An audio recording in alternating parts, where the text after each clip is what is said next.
கோவிலின் பின்புறத்தே கணேசர், சிவன், பார்வதி, முருகர் ஆகியோர் திருவடிவங்களை காட்டும் சுதைச் சிற்பங்கள் உள்ளன. மயிலுடன் கூடிய முருகரின் திருவடிவம், நடராஜ திருவடிவம் ஆகியவற்றையும் காண்கிறோம். சேவற்கொடி வீரனுக்கு இந்த கொடிமலை மீது திருக்கோவில் உள்ளது. பிரான்சிஸ் லைட் என்பவர் கடலிலே வரும் பிரிட்டிஷ் கப்பல்களுக்கு இந்த மலையை அரணாக பயன்படுத்தி பிரிட்டிஷ் கொடியை ஏற்றினார். ஆனால் தொழிலாளர்களோ பிறவிக் கடலில் தத்தளிக்கும் ஜீவாத்மாக்களுக்கு நன்மை புரியும் விதமாக இந்த மலையின் மேல் வேலை ஊன்றினார்கள். கடலிலே மிகவும் பிரம்மாண்டமான கட்டிடங்களை இங்கிருந்து நாம் காணலாம். கடலை காணும் பொழுது திருச்செந்தூர் என்கிற படை வீடு நம் நினைவிற்கு வருகிறது.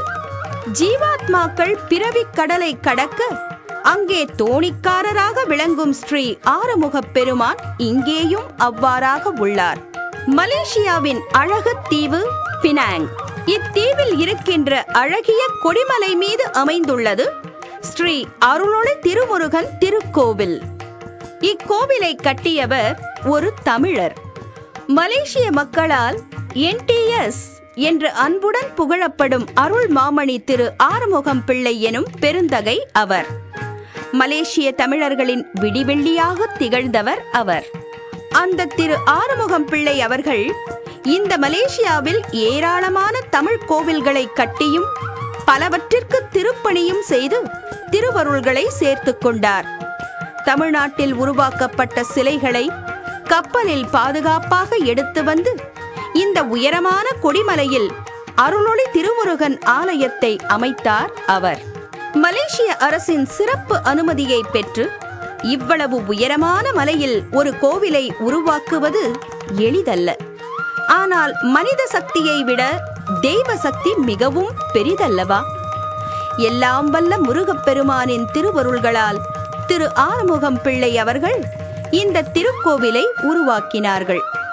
அந்த காலத்திலே சிலைகளையும் கட்டுமான பொருட்களையும் விஞ்ச் மூலமாக இந்த மலை மீது சிரமப்பட்டு ஏற்றிக் கொண்டு வந்து இந்த அழகிய ஆலயத்தை அமைத்தார்கள்.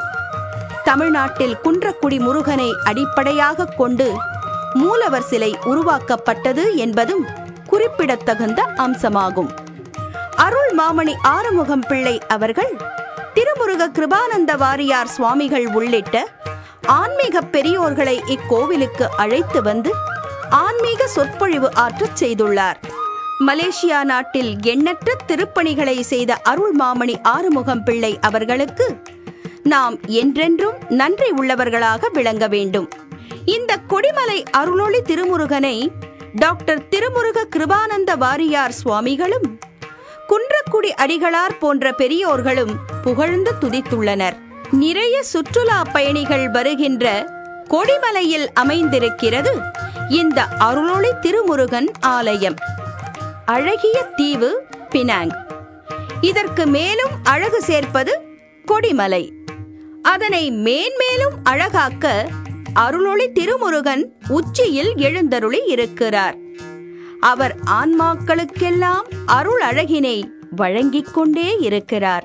எல்லாம் வல்ல பினாங்கு கொடிமலை அருளொளி ஸ்ரீ சண்முகநாத சுவாமியின் கிருபையாலே 1960ஆம் ஆண்டுகளிலே ஆலயம் கட்டுவிப்பதற்காக ஏற்பாடுகள் செய்யப்பட்டு அதற்கு சிறப்பாக தமிழகத்திலிருந்த திரு ஐயா நாதாசி ஆறுமுகம் பிள்ளை ஐயா பெரியவர்கள் அவர்களின் தலைமையாக கொண்டு இந்த ஆலயம் சிறப்பாக அமைக்கப்பட்டு 1971ஆம் ஆண்டு சிறப்பு கும்பாபிஷேகம் நடைபெற்றது.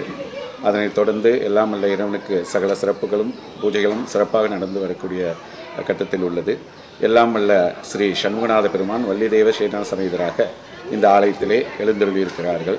பரிவார தெய்வங்களாக ஸ்ரீ விநாயக பெருமானும் ஸ்ரீ இடும்பேஸ்வர பெருமானும் ஆலயத்திலே வீற்றிருக்கிறார்கள். அதனைத் தொடர்ந்து அலங்கார தெய்வங்களாக எழுந்தருளி தெய்வங்களாக எல்லா மூர்த்தங்களும் ஆலயத்திலே இருக்கிறார்கள். ஆக எல்லாம் வல்ல இறைவனுக்கு சிறப்பாக